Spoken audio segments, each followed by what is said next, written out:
মুহূর্ত আগেও সবকিছু ছিল স্বাভাবিক। সকালটা শুরু হয়েছিল প্রতিদিনের মতোই, কিন্তু কয়েক সেকেন্ডের ভয়ঙ্কর কম্পনে বদলে গেল পুরো দৃশ্য। ভবন ভেঙে পড়ল, বিদ্যুৎ চলে গেল, রাস্তায় ছড়িয়ে পড়ল কংক্রিট আর ধুলো। আর সেই ধ্বংসস্তূপের মাঝেই এখন একটাই প্রশ্ন, নিচে কি এখনো কেউ বেঁচে আছেন? কলম্বিয়ায় 7.4 মাত্রার শক্তিশালী ভূমিকম্পে মৃত্যু হয়েছে অন্তত 169 জনের, আহত হয়েছেন 600 জনেরও বেশি। স্থানীয় কর্তৃপক্ষের হিসাবে ধসে পড়েছে অন্তত 165টি ভবন। সবচেয়ে বেশি ক্ষয়ক্ষতি হয়েছে কালি, প্রেইরা, মানিজালেস ও কুইবদো শহরে। সোমবার সকালে 7:30টার পর ভূমিকম্পটি আঘাত হানে।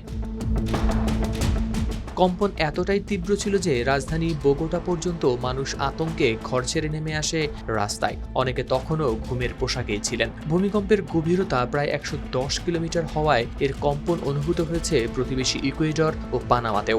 সবচেয়ে ভয়াবহ দৃশ্য দেখা গেছে পেরেইরায়। রাত নামার পর বিদ্যুৎহীন পুরো শহর যেন ডুবে যায় অন্ধকারে। চারিদিকে ভাঙা ভবন, ঝুলে থাকা বৈদ্যুতিক তার ও মানুষের উৎকণ্ঠা। বাসিন্দাদের কেউ কেউ বলছেন শহরটিকে নাকি দেখাচ্ছিল জম্বি শহরের মতো। কুইবদোতে পরিস্থিতি ছিল ভয়াবহ।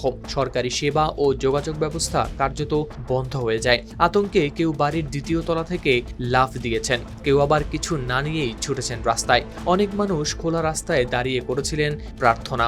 কিন্তু সবচেয়ে আশাব্যঞ্জক দৃশ্য এসেছে কালি শহর থেকে। সেখানে স্বেচ্ছাসেবক ও উদ্ধারকর্মীরা কোদাল, ছোট সরঞ্জাম, এমনকি খালি হাত দিয়েই ধ্বংসস্তূপ সরাতে শুরু করেন। কেউ ইট দিয়ে এগিয়ে যাচ্ছেন, কেউ পাথর সরাচ্ছেন, কেউ আবার নিচে আটকে পড়া মানুষের শব্দ শোনার চেষ্টা করছেন। কয়েক মিনিট পর পর সবাই কাজ থামিয়ে নিস্তব্ধ হয়ে কান পাচ্ছেন। কোথাও থেকে কি কোনো শব্দ আসছে?